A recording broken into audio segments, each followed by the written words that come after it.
Good morning, everyone. So, like I said yesterday, I'm going to start exponents. This whole chapter will deal with different aspects using exponents.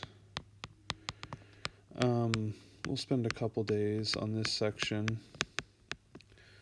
I don't know why I just wrote equations.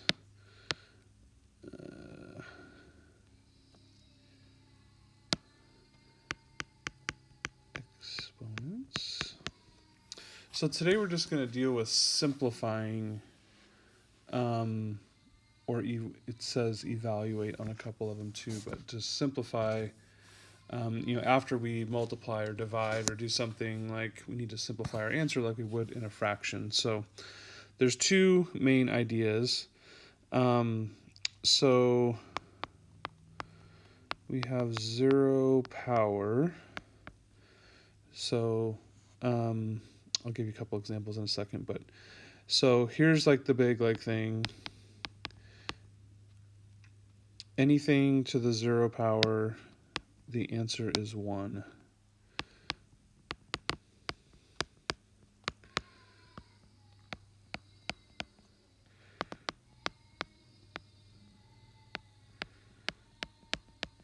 And I'll explain how that works a little bit more tomorrow. It's kind of it fits better with tomorrow. Today, just memorize it. So if you had, 8 to the 0 power equals 1. If you had x to the 0 power, it equals 1. If you had -2 to the 0 power, it equals 1. Okay, anything to the 0 power equals 1 no matter what. Okay, and then the other thing we have would be negative exponents. So if you do a problem and you have something to the 0 power, you want to make it equal 1, and then complete the problem. If you have a negative exponent, you need to deal with the negative exponent also. So here's what, if anything with a negative exponent, you are going to flip top to bottom or bottom to top. So it deals with fractions. So if it's on the top, you're going to put it on the bottom. If it's on the bottom, you're going to put it on the top. So you're going to flip top to bottom, and the exponent, and yes, I'm putting it in all caps because there's some times where people make some mistakes here, but the exponent only becomes positive.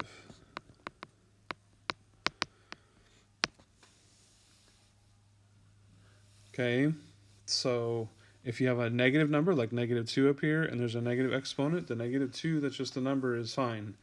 The exponent becomes positive. Let's look at a couple, just a basic one. So if we had like x to the -2 power, you would put it on the bottom, and anytime there's nothing on the top, you put a 1.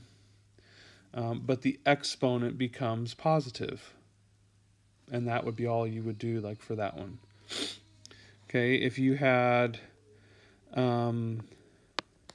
x to the -3 power and y to the -2 power, you would take the -3 for the x part and make it positive on the bottom, and the -2 for the y part and put it on the top. And the exponent becomes positive.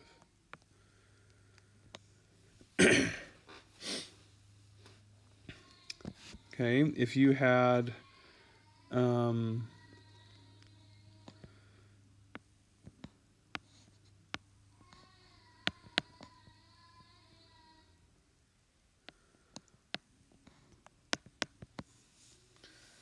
something like that. So this is like a 3-part problem. I have the numbers that are in the very front, I have the x, and I have the y. So we're going to do them all separate and just put them in the answer where they're supposed to go. Excuse me. Now the fraction, the numbers in the front, it's just we're dividing. It's a fraction. We're going to reduce the fraction. So I can divide by 3 just like normal. I'm not doing anything with the exponent. It's just a number that I'm simplifying. Okay. Now the x to the negative 2 power, okay, I can't have a negative, so it goes to the bottom, and the exponent becomes positive. And there's nothing wrong with the y. There's no negative, there's no 0 power, so just y.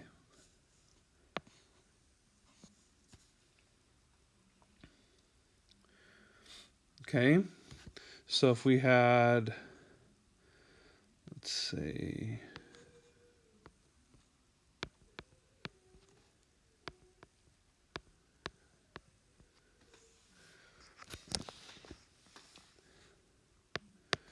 okay, so 6 divided by 2 is 3, so I just put a 3 there. And then x to the 0 power, that's 1. And then the negative 4 for the y from the bottom, we have to put it on the top. And then there's nothing on the bottom, which is fine. You don't have to put 1 on the bottom like you do on the top. But 3 times 1 is 3, y to the 4th. And if you put over 1, it's fine. I wouldn't mark it wrong, but you don't have to do that. Okay, so I'm trying to see if there's any. Okay, so you'll have like a bunch of problems that have X's and M's and D's and different letters.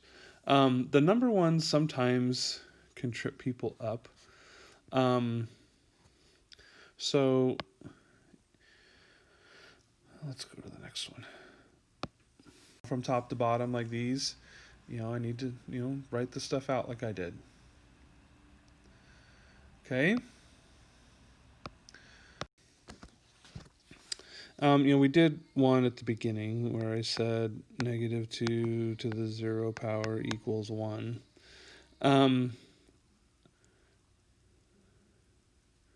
So we need to be careful with with the parentheses.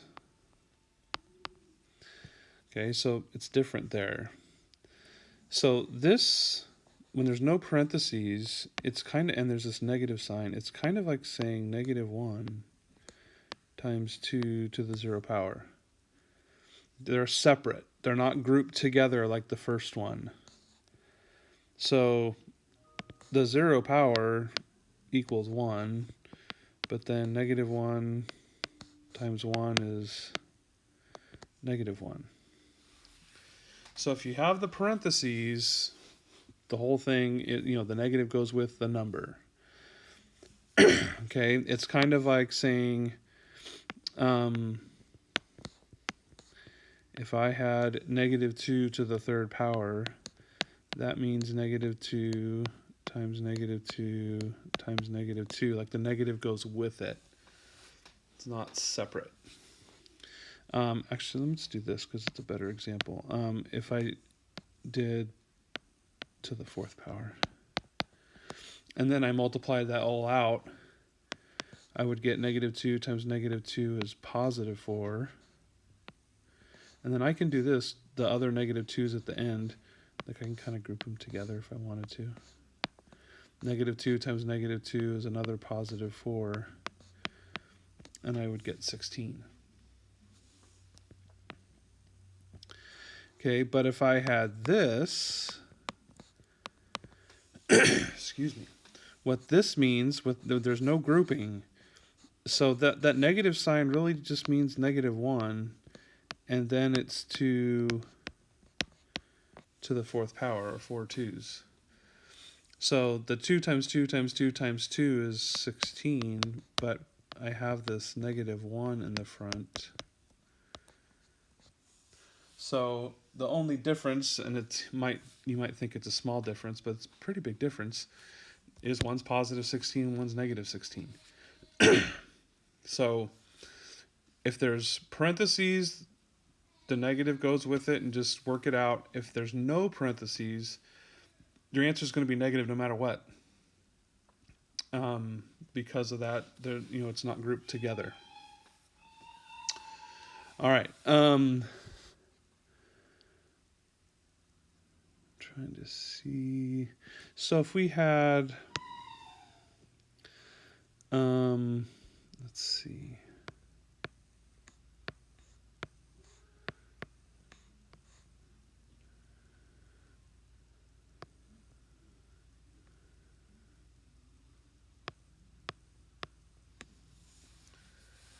Something like this. Okay, well, can't do negative exponents. Like, I mean, this 2 to the 4th power, well, that means do 2 times 2 times 2 times 2, like do it 4 times. Well, how do you do something negative 4 times or negative 2 times? Like, run negative 2 laps. Like, it doesn't even make sense. So that's why we do the simplifying part. So negative 2 power, we can't do that. So we switch it to the bottom and the exponent becomes positive. Notice the negative 6, it's still negative. Okay? Don't change that to a positive 6. That's the biggest mistake that I see made, or the most common mistake. And then 2 to the 4th power goes up on top. Okay? So 2 times 2 times 2 times 2, like 4 times we just did that, it's 16. Negative 6 times negative 6 is positive 36. And then you would need to reduce the fraction. I can divide both of those by 4.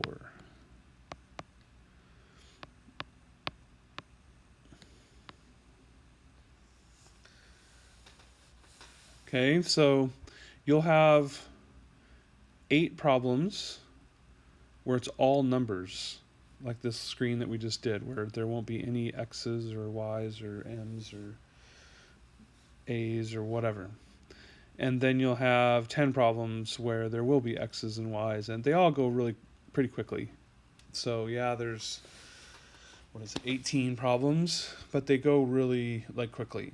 Okay, write the problem down, and then on a handful of them you can pretty much just write the answer. But there are some that you would need to show a little bit of work, write it out.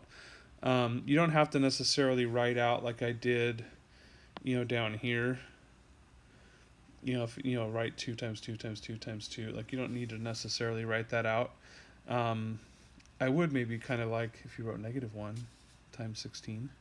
If you just did the 2 to the 4th power part in your head, like, I'm totally fine with that. Okay, but the ones where you have to flip them. All right, so that's all that we'll do today. You shouldn't be combining anything together today. So if there's X's and Y's and stuff, there's just going to still be an X and a Y in the answer. The only time there wouldn't be is if it was to the 0 power, because that equals 1. All right, so have a great rest of your day. First day back, hopefully nothing too crazy for you. Get that assignment done. Remember, you need to write your name in pen on the top of the page. And you need to write the assignment at the top of the page. So what you should write is number 1, actually write a number sign and then 1, page 296, 5 through 22, all. That's the assignment. Write that on the top line of the paper, and then go about doing your work. Okay. Remember to convert it to PDF. You can Genius Scan is what we talked about yesterday. There are other ways to do it. You don't have to use Genius Scan, but I would create a file somewhere with all your work. That way, if something ever happens, you have it. If I accidentally didn't put it in the Canvas or something, or didn't transfer over to Infinite Campus, and I said, hey, can you just send me that? Then you have it readily available. Okay? All right. If you have questions, please let me know. Stay on Zoom tomorrow. We can go over them. All right. Have a great rest of your day, guys.